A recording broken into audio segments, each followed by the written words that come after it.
Hey guys, welcome to Hip Hughes History. In the next few minutes, we're going to bang out some U.S. imperialism, U.S. foreign policy, turn of the century, 1890 to around 1915, because if you don't know the basics, you basically know nothing, and that's what we're going to cover. So, kids in school, lifelong learners, cray on the internet, we got it going for you. So you better get ready, because here comes some teaching.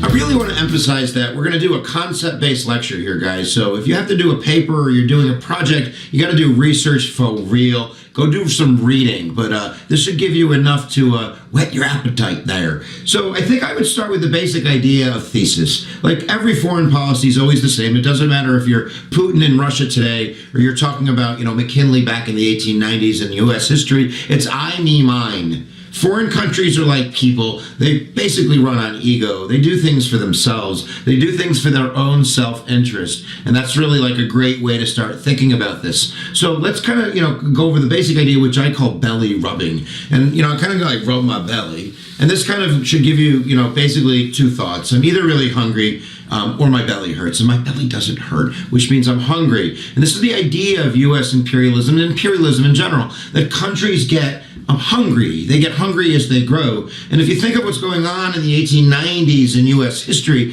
home front, you have industrialization, you have mad economic growth. You basically have a kind of a laissez-faire economic system where the national government is feeding huge corporations that are growing the economy at humongous kind of, meth-orientated speeds. And this industrialization is causing a huge demand for raw materials to feed those factories. If Hershey needs some sugar. So I think, the idea of belly rubbing, at least reminds me, if industrialization is a period in growth in the human body, it's definitely during this growth spurt known as puberty. So you need more food. And I remind myself as I belly rub, one of those things is raw materials. And the other one is kind of the worry of what to do if we're churning out too much product. If you're churning out a lot of over surplus, overproduction, you have to have some place to dump that product. A, to make a profit, and B, to keep the price stabilized. So that's going to be the new market concept. Ooh, I'm hungry for new markets. New markets to sell those Hershey bars. And that's, I guess, another idea of kind of that belly rubbing idea.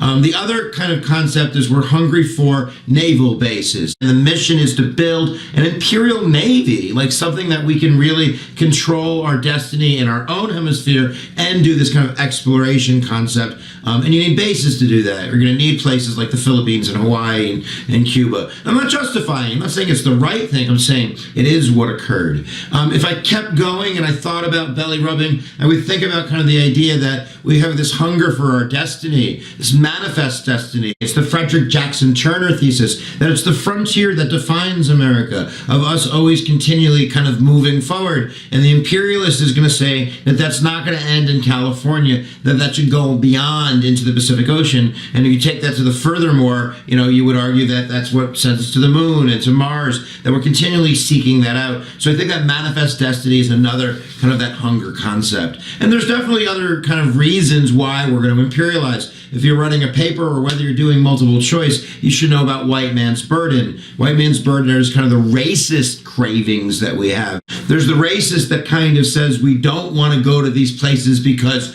we're racist. You can see that cartoon on the wall right there, that this is like something we don't want to get our hands into because we're civilized and they're uncivilized, and why should we, walk with the uncivilized? But white man's burden, and this was a poem by Rupert Kipling that Theodore Roosevelt praised. He said it was bad prose but great meaning. And basically what he's saying in this poem, he's an English poet, but he's basically saying that we need to send forth the best that we breed, we white people breed, in order to civilize the lands, to school the people, to make it a better world, because that's on us. It's white man's burden.